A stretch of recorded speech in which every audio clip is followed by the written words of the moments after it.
Mic. Camera. Action. We have you ID'd at a gun show last month in Ohio. Yeah. So? I got my FFL, I'm legit.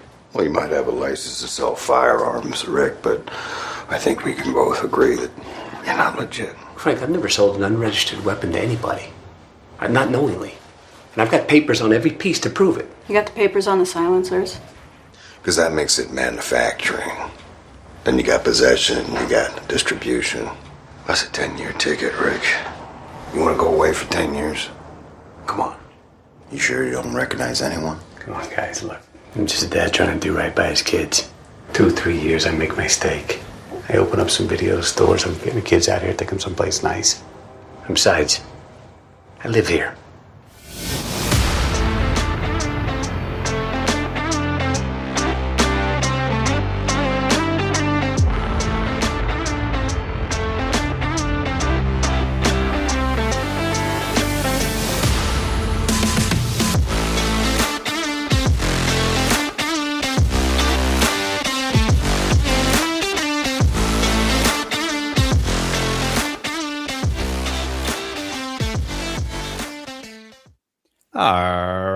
All right. Welcome back to the Filmography, the show dedicated to watching every credited film from an actor's complete back catalogue from past debut through to present day in chronological order. Each episode, I'm joined by an esteemed guest to watch and discuss the next entry from the focused filmography.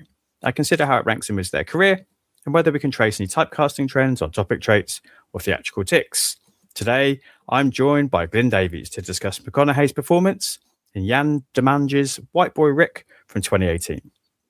We watch, you listen, and hopefully watch along too. Afternoon, mate. It's weird to say afternoon, not evening. Where it's a daytime recording. It's bank holiday. Let's make the most of it. How you doing? Yeah, I'm good, mate. For yourself? Yeah, fantastic. I'm good. And I think probably this might be one of the... Well, we'll see. This might be on the shorter end of the scale of the episodes because, as we were talking before that we started recording, although this film is perfectly watchable, it's kind of conventional and not very memorable, really, is it? Yeah, I definitely don't think it's what you would expect from a movie based on drugs and undercover. I think it's a lot slower paced and a lot sort of just a lot less action packed than you would expect when it's from the story it's depicting. Yeah, that's interesting. I guess it kind of wants to be like Goodfellas, doesn't it? Kind of wants to be good teenagers, if you like. It certainly follows that structure, doesn't it? And what I found interesting when it first starts, you get the White Boy Rick title coming up on the screen. It really wanted to make it really clear to the audience, like this is based on a true story. Sometimes you get, this comes up, but it really felt like we've got the big title at the top and then underneath almost like a subtitle. It was like based on a true story. It really wants to hammer home that this is something which you need to know is real. Yeah, but I think that's more probably because Yann Demange isn't, at the time, he definitely wasn't very well known. I mean, he's made 71 since, which is an absolute masterpiece, but I think this might have been like quite early on in his career and nobody will have known who he was, so he's tried to pull people in with the true story thing, because I'm a really bad true story addict, so I would watch it for that reason anyway. Just alone, yeah.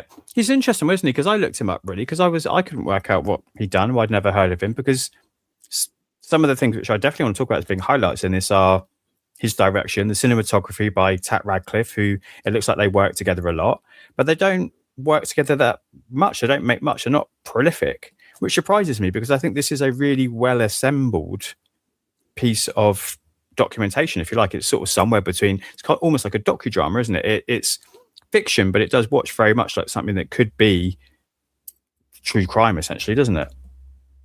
Yeah, I mean, I think it might have been a highlight for him, but also a downfall, because he has kept it more like a documentary, which has made it less interesting than other true crime, where true stories where they add a lot of extra bits in to pull the audience in and to make audiences more interested, where I think he's tried to stick to the true story and not add much extra in, and I think that might have been his problem for him in this movie.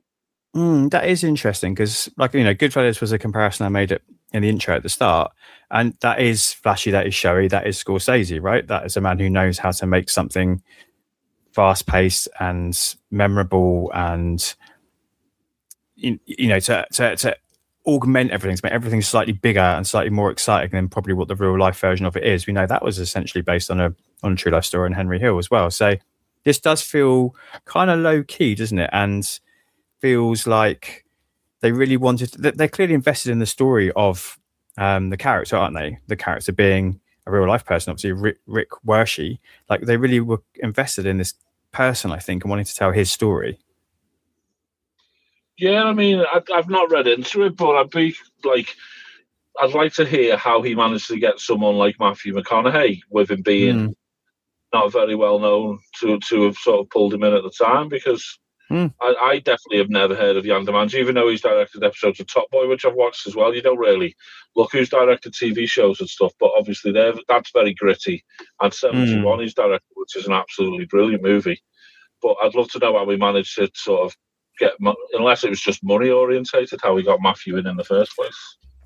Yeah, from what I read, it sounds like he came on board quite early. Like Yann Demange was already attached, and then McConaughey was the next name, which I assume is probably what got this made. I mean, it cost 29 million, which is all there. Like, I think it looks really good for it. That's very cheap, for this kind of movie, considering it scales 4 years, multiple characters. The cast is absolutely stacked. I'm sure we'll talk about that as well. But McConaughey came on early, so I think he's probably the selling point. But I don't know, like I can kind of see why he would be drawn to this. I mean, obviously I'm recording quite far ahead at the moment, but as the episode starts to come out and looking back at what he's been doing recently, there's been the voice work in the animated movies. There's been his first foray into kind of the, big budget blockbusters in the Dark Tower. But things aren't kind of landing for him at the moment, either critically or commercially, certainly not together. So maybe it's a little bit trying to go back to the kind of Dallas Buyers Club type success that he's had before. I can see like this being a big draw for him. What? I didn't take a note of the year. What year was this made? Was it in the 90s? Was it? When it was set? No, when it was made. They made it in 2018. Oh right, okay. I didn't realise it was that recent. Right, okay. Yeah. Oh, so yeah, he will have been struggling for movie roles, won't he, at the time? Well, I guess he's a couple of years out of the reconnaissance now. I think we probably kind of put Interstellar as like the end of that era, like kind of the peak, the pinnacle, and that's 2014. So he's only a few years out of that, but the things that have come out since haven't really landed for him. So I can see him kind of thinking like, let's go back to the well, based on a true story, a character I can really kind of lose myself in. I can make sure I'm acting again. I'm not falling into any kind of the tics and the the kind of McConaugheyisms, which he definitely does. I think he's excellent in this movie again. So I think I understand the draw, really. He's a very versatile actor. That's obvious from the different roles he's done over the years. He obviously has a talent. He made, because of his looks, he was picked for all the romantic films at first, but he definitely comes out and shows that he's extremely versatile when it comes to acting. He does, and this feels like a character that's very much in his wheelhouse. This feels like, I don't know, like you. Slight spoiler for my previous episode for you because you haven't heard it. Obviously, people that are listening to us will have heard it before they listen to this one. But I sort of bemoan the Dark Tower and the fact that feels like the laziest performance I've seen from him for a long time, perhaps ever. It feels like a paycheck movie for him, where here I don't think it is. I think this is somebody where I think he sort of drops his accent mostly, but it slips through on a couple of occasions. But he's dropping the accent to play this Detroit character. But despite that and the efforts he's going to, and like I said, I think he's really good. It feels like a comfortable role for him. It does feel like something that he is able to do. Probably it's very much this kind of on the surface confident chancer guy with a heart of gold. That feels very much like a McConaughey type character to be drawn to and to play.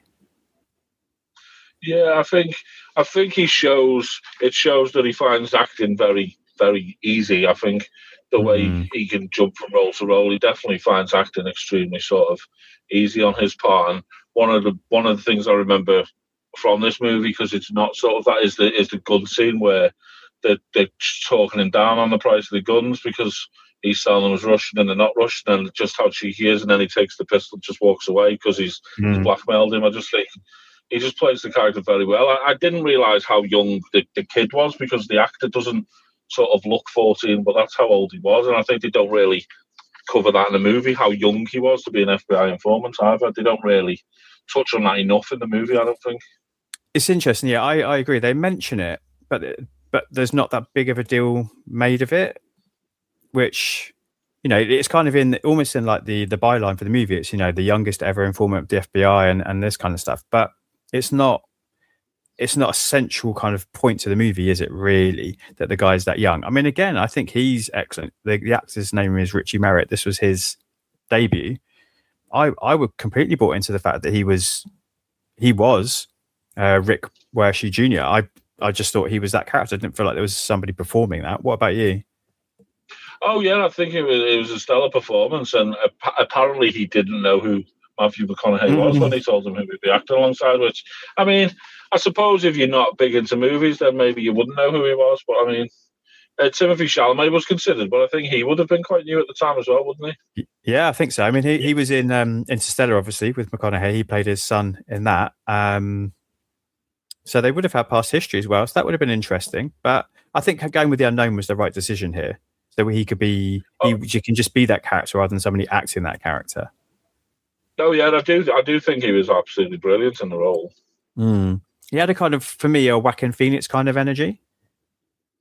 And I think having someone in the debut, because of some of the stars he's working with, I think it would have made it easier for him to maybe not get starstruck because he was new, sort of thing. And I mean, if he hadn't heard of Matthew McConaughey, he might not have really known who the other people were either, because I would say Matthew's more famous than the other people in this movie. So yeah, I think that's true. I mean, let's look who else is in it. So we've got Jennifer Jason Leigh and Rory Cochrane as the FBI agents in the movie.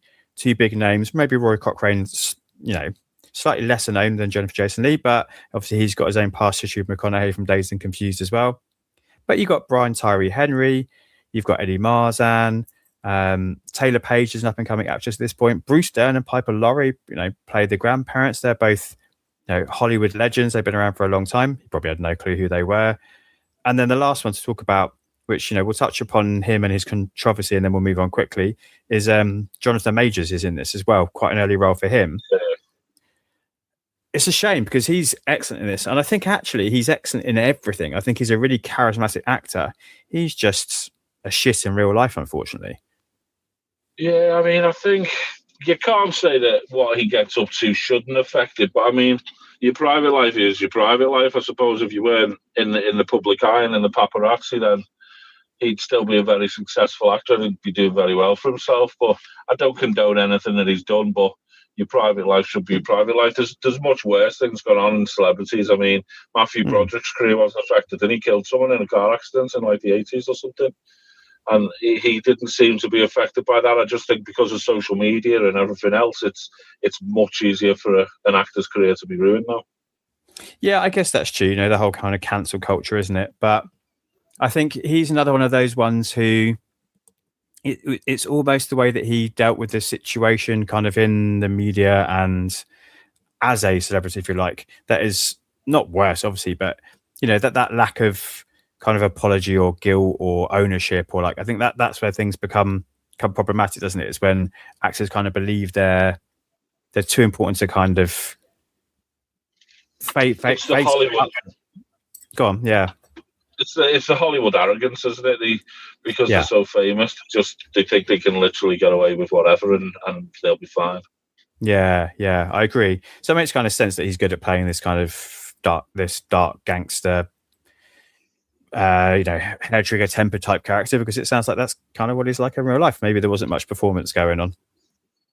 Yeah, quite possibly, yeah. But I mean, that list of names, as you said, it's interesting that Richie Merritt didn't know who McConaughey was. He probably knew who none of these were, but that cast is really, really strong, isn't it? And 29 million, they all must have been working for pretty low wages. They must have been working for kind of scale. They obviously were drawn to this project for a reason. Yeah, I mean, I didn't know the budget, but their wages must have been really low, because I mean, Matthew McConaughey must have been commanding 5 million at least a movie. Yeah. So, I would have said, and that's at the low end of the scale, probably. So the budget was quite very, very low for what they've achieved. And you consider all the period detail they had to put in. This is set between 84 and 87. that must have cost quite a considerable amount, like getting all the costumes and the sets and the cars. And so I think everybody's here for passion. Everybody's here to do a good job because they believe in the story and they believe in the film they're making, aren't they? Yeah, I think so, because they have achieved a lot for the money that was spent. Which is surprising that, as we both said, it therefore ends up being something quite so kind of. I don't want to be too harsh on this. I think this is a good movie. I think, you know, there's nothing wrong with it per se, but it just feels kind of conventional. It just feels kind of like it exists but doesn't do much more, unfortunately. Which there must have been something on paper to have drawn all these people in. I think it's just maybe it's the like the viewers' expectations. They're just going into it thinking it's going to be action packed when really it's just telling a true story, and that true story wasn't action packed. So they've not wanted to add stuff just to pad it out. They've just wanted to tell a real story. And I think for people who've gone in thinking, oh, it'll be loads of action, it'll be this, it'll be that, and then they've literally just told the real story and not padded it out at all. Yeah, it just has that classic kind of. It's that rise and fall and kind of rise again and then fall again. It kind of does that kind of seesawing effect, doesn't it? And we see at the start, Richie is very much just kind of on the outskirts of this. Not Richie, sorry, that's the actor. Ricky, White Boy Rick, Ricky Jr. He's on the outskirts of this, isn't it? And as you said, we start at this kind of gun fair, which is always shocking to me that these kind of things exist and people just turn up and just buy guns and walk off with them. Whether they're kind of, you know, able to, as you said, coerce the gun seller into selling them on the cheap or not. But just the fact that this thing even exists just boggles my mind. But Ricky at this point is just kind of the son of Rick, right? And this is his job. He buys guns and he sells them on. He modifies them to people, upscales them, as he calls it, doesn't he? Yeah. But Ricky's not really involved in the lifestyle at this point, is he?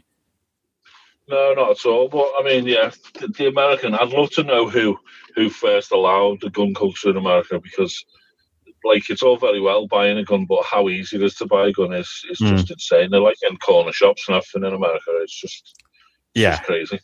It's madness, isn't it? And like, I assume what we open this movie with this gun fair is a fairly common, fairly realistic depiction of is what is going on there. It's just people turning up with like we would call it like a car boot sale or like a jumble sale. That's what it looks like to me. Like like a school fair when, you know, everyone's going for the tombola and selling off all their kind of junk they don't want at home. But it's lots and lots of guns. Yeah, I mean, and it's Detroit as well. Detroit just never ever seems to have come out of the slump. Like, it's still one of the roughest places in America now. They've just never been able to fix it, have they? Yeah, I was waiting for Eminem to come by or something in the movie, because this must be, you know, he must be kicking around at this point as well. Yeah, Detroit doesn't look like, it's not on my list of places to visit, that's for sure. Well, 2 days of photography were actually halted because of actual gunfire in the neighborhood, I read as well. So it's just so common, guns in America. Like, our police deal with guns. We think it's crazy when we read something in the paper that there's been shootings and there's been mass shootings, but it must happen every single day in America. Like, almost every day someone gets shot. Yeah. Oh, definitely. Yeah. All the time, isn't it? And it does depict that kind of life well, I think. Again, not that it's glamorous. It's certainly not glamorized, but that sense of those people on the poverty line, like what they've got to do to try and kind of stay afloat and keep going. We do sympathise with McConaughey's character. It's confusing, isn't it? Because he's Rick Wershe Sr., and then we've got Rick Wershe Jr. We do sympathise with McConaughey Rick, I think, because he is just doing what he knows he can do to try and keep bringing in enough money to keep his family afloat, isn't he? Yeah, I mean, he's not breaking any laws. He's buying guns on the cheap, which I suppose is unorthodox, but he's not actually breaking the law. He's just doing what anybody else would do, buying things cheap, doing them up and repairing them or whatever and selling them on again. He's just doing that to make a living. I mean, you probably automatically go into this movie expecting him to be the star. If you've not read up what it's about, you're going to go in assuming that McConaughey is what the movie's about, but it's not. It's about his son, obviously. Yeah, he's probably in half an hour of the movie, maybe. It's an hour and 50. He sort of dips in and out, doesn't it? At key points where, you know, Rick Jr. is either coming back home. He's in the majority of the first kind of act, isn't he? But then as Rick Jr. kind of escalates up through the kind of criminal underworld, the film becomes more and more focused on him and his interactions with kind of the local gang, doesn't it? Yeah, and maybe that in itself affected the movie's success, because maybe a lot of people went in expecting it to be Matthew McConaughey and another stellar performance from him, rather than a story that's not really anything to do with him. It's just about his son. It depends what you went into the movie expecting, I suppose. Yeah, I think that's a fair shout, because he's certainly front and center in the marketing. He's certainly the first name you see attached to them as being, the star of the movie. It is sold off his name, isn't it? Yeah, and McConaughey fans are going to have looked it up and gone to see it for that reason. And then if he's only been in 20 minutes of the movie, they're going to have been disappointed. It depends what they've gone in looking for, really. Yeah. I mean, he's good in all 20, 30 minutes of the movie, isn't he? But it is certainly not his film. I agree with that for sure. It's definitely Richie Merritt's film. And, again, he's not gone on to do much either, which maybe he was not drawn into the lifestyle. Maybe he didn't enjoy the experience. I don't know. But it certainly was a talent that has decided to go in a different direction, which is a shame for us, I suppose, because we could have got a lot more good performances out of him. Yeah, and it makes you ask where the morality is that the FBI could use a 14-year-old kid to go undercover in such a dangerous world. You wouldn't think they'd be allowed to put a kid in that sort of trouble. It was one of I've got a couple of key questions, and that's one of them. So I'm glad you've brought it up now at this point. Was that sense of how well do you feel the film kind of depicts that sense of moral right and wrong? And it's grey, isn't it? There's not kind of good guys and bad guys in this. There's a definite sympathy towards the Wershey family, and there's a definite kind of on Rick Wershey Jr. and White Boy Rick's kind of length of incarceration based on what we see in the movie. But everybody is kind of bad in this, aren't they? And it kind of shows us that they're all bad, and we can choose who we want to kind of side with or sympathize with. Yeah, I mean, and 1 minute the FBI are obviously putting him undercover to sell drugs, but then the next minute they're asking him why he's selling drugs and what, and it makes us. They've sent him in to do that, but it's like all undercover work. You're allowed to do so much, but there's certain lines you can't cross. Even when police officers go undercover, they're not allowed to. I don't think they're allowed to physically take the drugs, or they're definitely not in this country. But if you're undercover trying to be a drug dealer and you refuse to take the drugs, I feel like that would be automatically putting you in danger, because people would be questioning why you won't take drugs, why you're not going to party with them. And I think that would put a lot of people in danger. I think in America the laws might be different, and they can do a lot more when they're undercover than they can in this country. Yeah, there's definitely, I mean, that I don't know, and that I hope I never get to experience. I don't want to be an informant or undercover in any of those kind of situations. But yeah, it's really interesting, isn't it? Because they kind of dip in and out, but don't they, the FBI guys as well. And Brian Tyree Henry's character is a Detroit detective, isn't he? I'm trying to find the right word. He's not a police officer, he's a detective. But these guys, they're not nice people. They're definitely manipulators. They're definitely using both the Wersheys, aren't they? Because they seem to have an established relationship with McConaughey's Wershey Senior, and that perhaps they've used him for things before, because they kind of turn a blind eye to what he's doing. Because when he's putting the silencers on the gun and modifying them, they're saying that is breaking the law, aren't they? That is something which he is not allowed to do under the kind of the law of buying and selling on guns. But they're happy to kind of wave that away, which makes you suspect that perhaps he's had his own dealings with them in the past.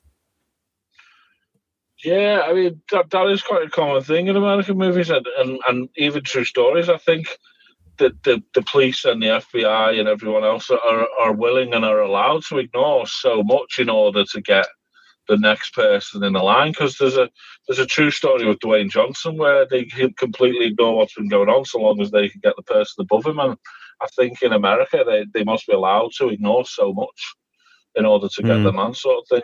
Because they're always offering people plea deals, aren't they? And everything you watch based in America, they always get like plea deals and plea bargains. And if you do this for us, we'll forget about this. And it's obviously a lot easier to do over there. Yeah, and spoilers for this movie in case people haven't watched it. That is what we get positive with here, isn't it? Like towards the end of the movie, the Wersheys have decided to, because there's a vacuum in Detroit where the information he's provided has allowed them to kind of arrest some of the more senior people, including the Jonathan Majors character. who are dealing the drugs, and kind of the mayor's involved, isn't he, and his aide and people like that. So they decide to fill that vacuum, don't they? White boy Rick, Warashi Jr. convinces his dad, Warashi Sr., to kind of fill that void and to sell drugs, and that's where they decide to arrest him, isn't it? But again, they start offering all these deals and saying they'll get him off, which they totally go back on their word, don't they? I mean, I'm hoping that America isn't as corrupt and as crooked as it appears in every movie we watch, because, I mean, it must be an insane place. Every mayor's on the take, every senator's on the take. It seems like a very crazy world to be a part of, if any of it's to be true, really. Yeah, it very much has that kind of, I compared it to Goodfellas before. It has that Wire sense, I suppose. The Wire, I don't know if you watched that when it was on or subsequently. It has that sense of these levels of corruption all the way through, and you never know who you can really trust. Yeah, I always say this to my wife, and it's like the whole hierarchy as well, because the FBI aren't as important as the CIA, and the DEA are bigger than the CIA. Like, nobody knows who's in charge of the crime scene, and like, it's just such a weird world to live in, like such a strange circumstances. And that comes across in the movie, doesn't it? Like the FBI seems to be the guys in charge, but then when it comes down to it, they don't seem to have any power when it comes to the kind of the sentencing that Warashi gets when White Boy Rick gets put away. Yeah, it's interesting. Everyone perhaps claims they've got the power and then uses that to advantage, but when it comes down to it, it's all bullshit. It's all manipulation in order for them to get their ends met. Well, my small understanding is obviously the FBI is if it's something federal, which is sort of much higher than a normal crime, and then the CIA, I think, are if it's off American soil, but it's Americans involved, and that's my understanding of it. But I don't know how correct I am, sort of thing.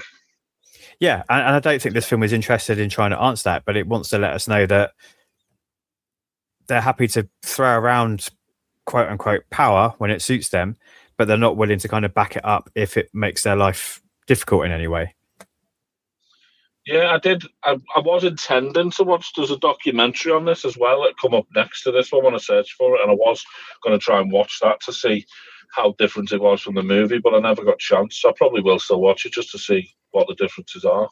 Yeah, I'm interested in watching that as well. It only came out the year before, actually, didn't it? It came out in 2017. It's not something that's free to stream, so yeah, I also have not watched it yet, but I would like to see that. Just yeah, because we've spoken about, like, has this stuck too close to the original story? Should it have embellished it a bit more to make it more entertaining? It would be fascinating to know if it has already embellished it anyway.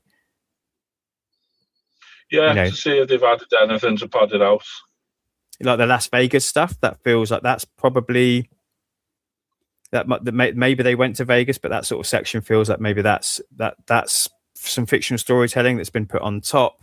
I didn't really understand that section. Didn't really feel like it added very much. Well, do you know much about? Obviously, he was released, but then went straight into custody somewhere else. So, did the FBI break the word or something? Is that why he went back down again? Or I read that it was because so he then got taken to Florida and put away for another 5 years on a auto theft charge. Right. Okay.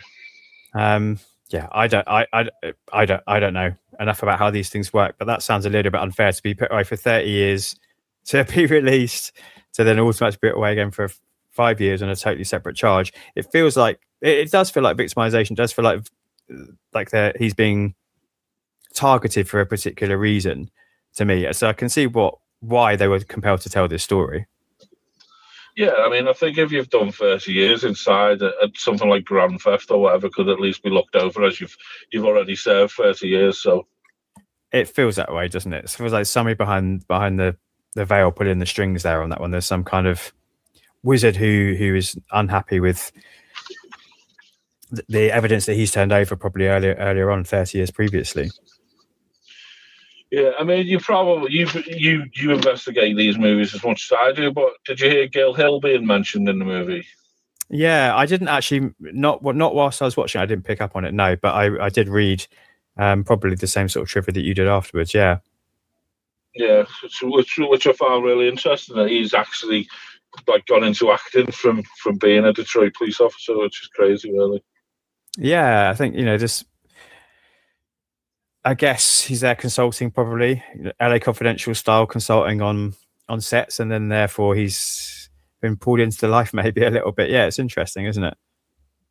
But then I do think Hollywood makes celebrities out of a lot of people who have had extremely terrible backgrounds, like rappers, and who've all been involved in drugs, openly involved in drugs and shootings, and then they get made millionaires from biographies and things like that. I think it's a slightly broken system for those people to end up celebrities in their own right. Yeah, I think that's a fair comment to be made, and you wonder whether. It's that glamorization of that lifestyle, isn't it? Which, there's certain things I'm sure we can point to as being leading us on the way there. Something like Scarface, we know became totally misunderstood by a lot of people. The De Palma movie, the Pacino movie, much like things like Wolf of Wall Street, I'm sure, and Wall Street, and people sometimes take the wrong message from these movies, unfortunately. Yeah, definitely. Not here though, because I think I do feel sympathy for the situation. I do. I think the film fairly depicts that these people deserve some sort of retribution for what they've done, for the choices they've made. But 30 years plus another 5 years feels like a very extreme example of that, considering everybody else who was involved in the case had already been released in the time that he had spent in prison himself. Yeah, I feel like he's done his time, and if he gets stuff done about him now, biographies and stuff, then fair enough, because he's been in prison a long time. He's given his dues, and he's definitely got what he deserves for whatever crime he did. So he's free to do whatever he wants now, I think. Yeah. And so it was 17 when, I guess tried like an adult as well. So he went in at 17, didn't he? So meaning that he and I are roughly the same sort of, well, when he came out, I'm now 46. So that sense of that 30 years is such a significant chunk of his life that he certainly has kind of paid back more than imagine how much the world has changed after 30 years. Like it would just, if he's not had any sort of touch with what's going on outside, it would be crazy to come out of prison after 30 years. Yeah, absolutely. You can't kind of fathom it, really, can you? My other big question for you, and we've touched upon kind of the guns. We spoke about the gun fair. I was interested because I think this film talks about it in a subtle way. It's kind of in the subtext movie. It doesn't make it text ever really. But it does, I think, ask the question about gun dealing versus drug dealing and the lives that are affected, because the guns which escalate things, because a young child gets shot and killed in the movie, they're the guns that we're led to believe they're the guns that were she sold onto this gang. So I wondered how you felt that was depicted, and whether you think the film was trying to tell us that the sense of kind of gun dealing, drug dealing are equally as bad. Is there one that's worse based on kind of the lives that are lost? Yeah, I mean, it's crazy. They must be. They've got to be considered as bad as each other. I mean, the drugs leads to the guns, and both could kill people. But then alcohol is probably worse than most drugs, and that's completely legal. So, I mean, the whole issue is just wrong, isn't it? I mean, drugs are obviously wrong. I spoke to somebody recently in work who actually used to be quite heavily involved in drugs when he was a kid and stuff, and he decided to get out because people he was hanging around with, this is in Liverpool, started buying guns and stuff, and he was like, this isn't something I want to be involved in. But where does the morality change from? You were happy to sell drugs, but then you're not happy to use guns. They're both really terrible crimes, so why is your morality switched off on one and not the other, sort of thing? Yes, that's fascinating. That really does back up what I think the film really wants us to ask that question, doesn't it? And to know that you've had that conversation with somebody recently about that, it really wants us to engage with that idea, I think. And I think maybe more could have been done there. I think it's another aspect of the movie that I think is perhaps a little bit too subtle, that really could have been pushed to ask some of these bigger questions. Well, I think in the case of this guy, I mean, obviously we don't have places as rough as Detroit and stuff, but he's grew up in a really rough area of Liverpool, so everyone he's hung around with has has had a crappy life and a poor childhood, and they've all got involved in this because they saw the glamour of it and how glamorous it can be to have all this money for doing very little work, really. And then he's realised as he's getting older that no, this is getting very dangerous. I'm going to end up in prison for the rest of my life. And he completely went the other way. Went to university, got a degree in business and stuff. Still talks to some of these people, but he's not willing to get involved in anything that they do anymore because he realised where it was going and where it was going to lead him, which is very similar to what's going on in this movie. It's just going to escalate and escalate and just get worse and worse. Yeah, that's fascinating. Maybe we should be getting the rights to this guy's life story, and you and I can be turning that into our own version. What would it be called? I mean, I'm not asking you to give this guy's name up like publicly, but we've got White Boy Rick. We need to come up with some kind of catchy title for this guy's life story. His name's Tom, so I don't know. No, yeah, we'd have to try and come up with something. Yeah, definitely. But yeah, it's just drugs is. In most countries, drugs is just seen as such an easy way to improve your life financially, and it's so common now, so much more common than it ever was. Yeah, and it's definitely, the point is made heavily in this movie. It's disparaging about drugs and drug use and drug selling. Initially, the McConaughey character Rick Wershe Sr. is very against the idea, isn't it? He's seen the impact that it's had on his daughter, on that character. Another way that we open the movie and we kind of close the movie with this circular narrative arc is Dawn, the daughter, going away because she's drawn into the life of drugs, and then kind of Dawn being saved from drugs towards the end. Yeah, I mean, you can't be happy to sell guns to people, but then against people buying drugs, it's just. I mean, but then again, I suppose guns are so common in America, so people don't see it as that bad a thing. It's different here. Guns are so rare in this country to even be found in people's houses. When a gun's found, no matter where it is, it's always like makes the news because it's such a big deal. But in America, you can have a gun from like the age of 16 or whatever. So I think they've just got so blasé over guns and gun control and everything that it's just seen as normal. Yeah, there's a definite hypocrisy, but I think the film engages with that in an interesting way, as we've said before.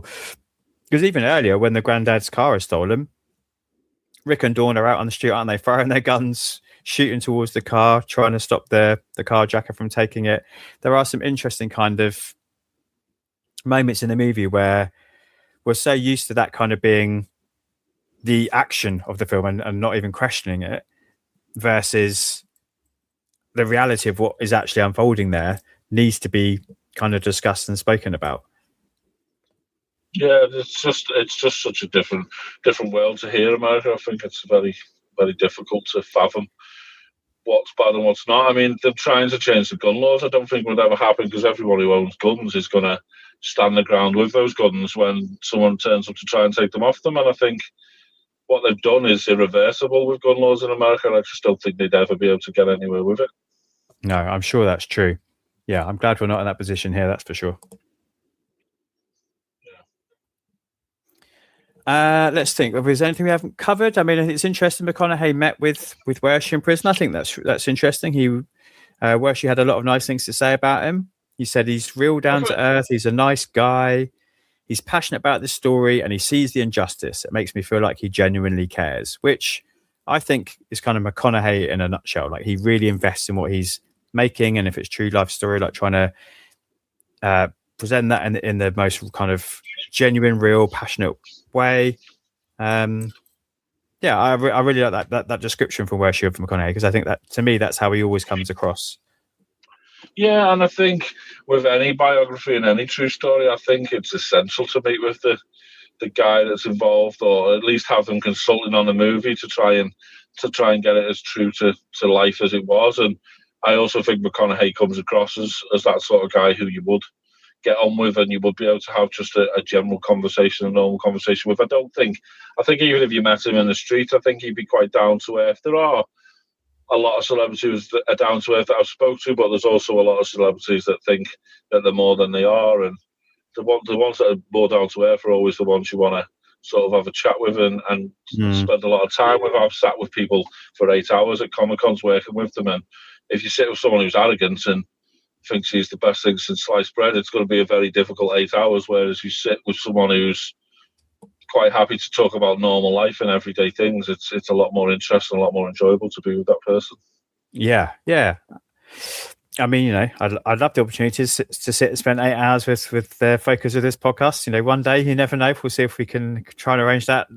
I think if you were doing it on it, I think if you did it on an English actor, I think depending on their fame, I think you've got a better chance. Like there's podcasts I listen to who've gone up and up and up, and now they do have regular celebrities on the podcast, like directors and people. They do spy podcast. It is like spy movies, and they've had loads of directors and stars of James Bond and stuff on it and stuff like that because they are happy to talk about it.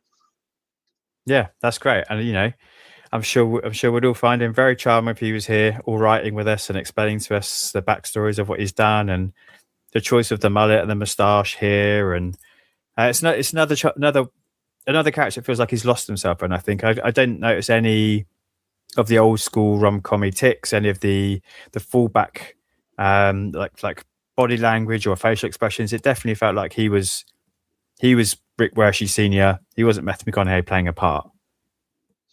He just becomes every character he plays. He's very, very talented. I think Matthew McConaughey. I think overlooked probably more than he should have been, and I think he really does turn into every character he plays. Yeah, I have to say I completely agree, and it's been such a journey, sort of seeing the high points of that and how it took a while for his talent to be recognized, but then once it does, like how he was able to harness that and how creators were able to use that has been a great experience. A lot of these celebrities, it's getting past their agents. It's a difficult job. If you can actually talk to them direct, they're actually quite nice people. It's just their agents are that hell bent on making money off everything that they just don't want you to speak to that person directly. Oh, I'm sure. Yeah, if there's a buck to be made, they'll make it, won't they? Yeah, definitely. There's no money coming from me, I'm afraid. This is a free. Oh, no. Free. We do this for the love. There's no great financial clout coming behind this show, I'm afraid. Even the Patreon. Do you do a Patreon or is it not your thing? I can't imagine it brings in that much money anyway, even the Patreons. I know VHS has one, but it's just paying for little things, isn't it? They're just getting a few quid a month or whatever. Yeah, I'm sure. Happy to support where I can, and do this for the love of it, right? Yeah, definitely. The love of movies. I'm happy to talk on any podcast because I just love movies and TV that much that I'm happy to just drone on about anything. I may not have as much input as I'd like to, but I do try my best. I've just got so much going on that I try to remember as much of this movie as I could, really. Yeah, and I think you've done a good job, but I think we will circle back around as we start to draw us to a close, much like the movie does. Like, unfortunately, despite there being lots to comment about this movie, it just doesn't stick around. It doesn't stay long in the memory. It's extremely slow. If you've got in, it's slow and steady, and it's not a bad movie at all. But you just automatically assume that anything that's going to be based on drugs and guns is going to be action, and it's not. They've just kept it.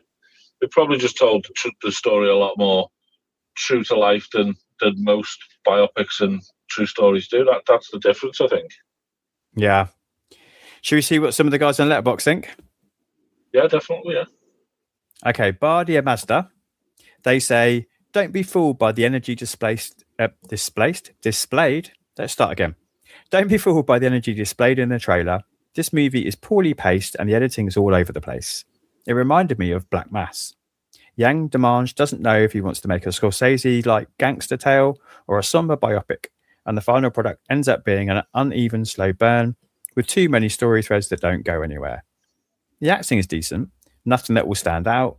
McConaughey is great, but this type of performance is nothing particularly new for him. Fair, do you think? No, I mean the editing comments unfair, and I don't think any up-and-coming directors even trying to compete with Scorsese, so to say. Is he trying to be Scorsese? No idiot's going to come off the street and think he's the next Scorsese. That's just a crazy thing to think of. And as far as Black Mass is concerned, I thought Black Mass was a really good movie. So obviously pacing isn't everything, action isn't everything. If it's a true story, it just needs to tell a story correctly and in an interesting way.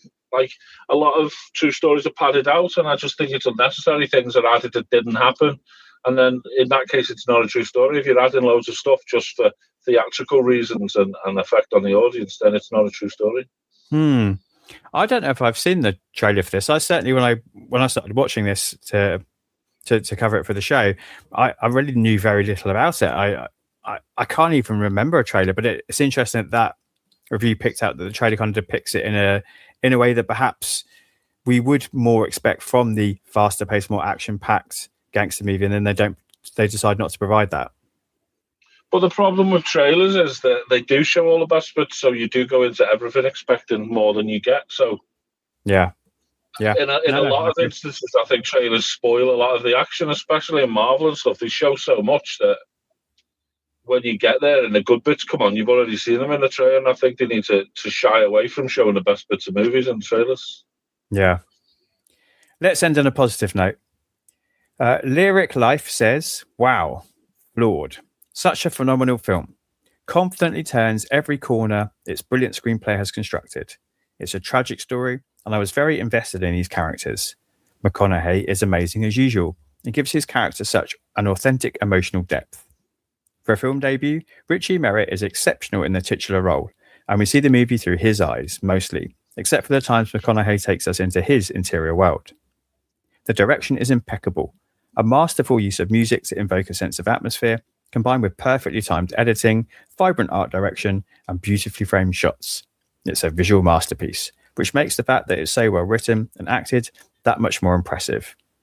Really seems to accurately capture the reality of growing up in 1980s Detroit at that age. See, I mean, that just perfectly sums up how different people's opinions can be, because he's the complete polar opposite to the first review you read. And I think anyone who's reviewed this film should have took into account straight away that this was Richie Merritt's first movie, and for a first movie of a teenage boy, it's insane, really. I mean, it's as good as the kid who was in adolescence to do your debut CV or movie appearance and be that good and that compelling deserves credit on its own, really. That's a great comparison, actually. Not one I thought of, but I agree. That's a really fair comparison of two people who just boom, they just totally land straight away. Yeah, some people just ooze talent, and acting is what they're going to do for the rest of their lives. I mean, he seems to have disappeared into obscurity, Richie Merritt. I don't know whether acting wasn't for him or whatever, but he doesn't seem to have anything else, really. No, just a small role here or there, and then it looks like he stepped away, sadly. But if he's decided it's not for him, at least there's just a legacy that he's left. I also think a lot of child actors, because Hollywood's such a toxic environment, I just don't think they cope with it, because the young lad who played Anakin, he went into he left acting after this as well, after Star Wars. Yeah. It must be very difficult to be able to manage success, fame, pressure, all the things that come with kind of having to be a child in an adult's world. The weirdest thing I ever read about a child in an adult's world in Hollywood was Jessica Alba.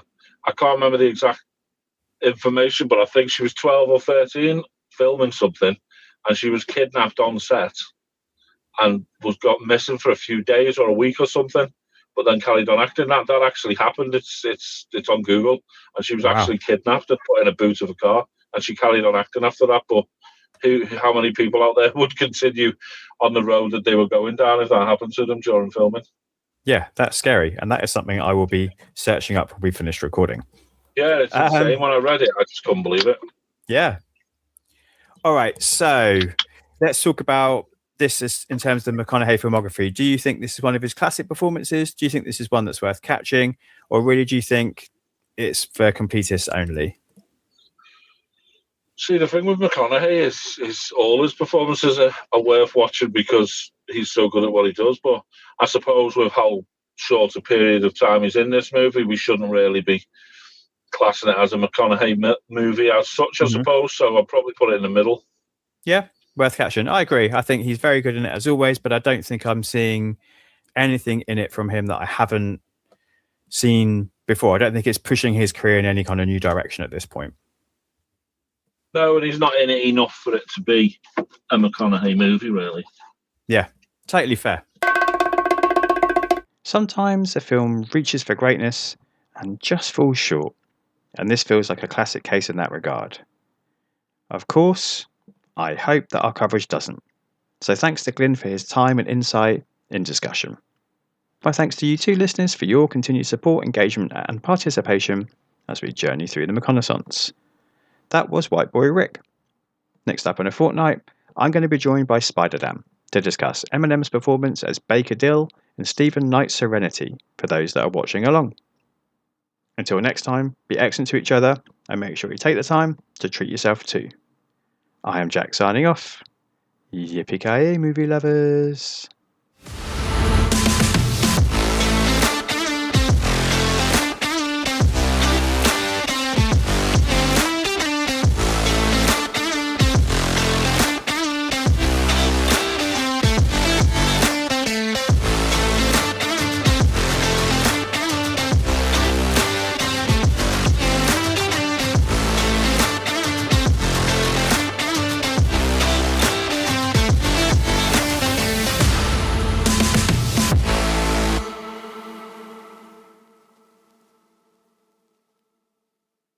You just gotta keep living, man. Livin. Cut.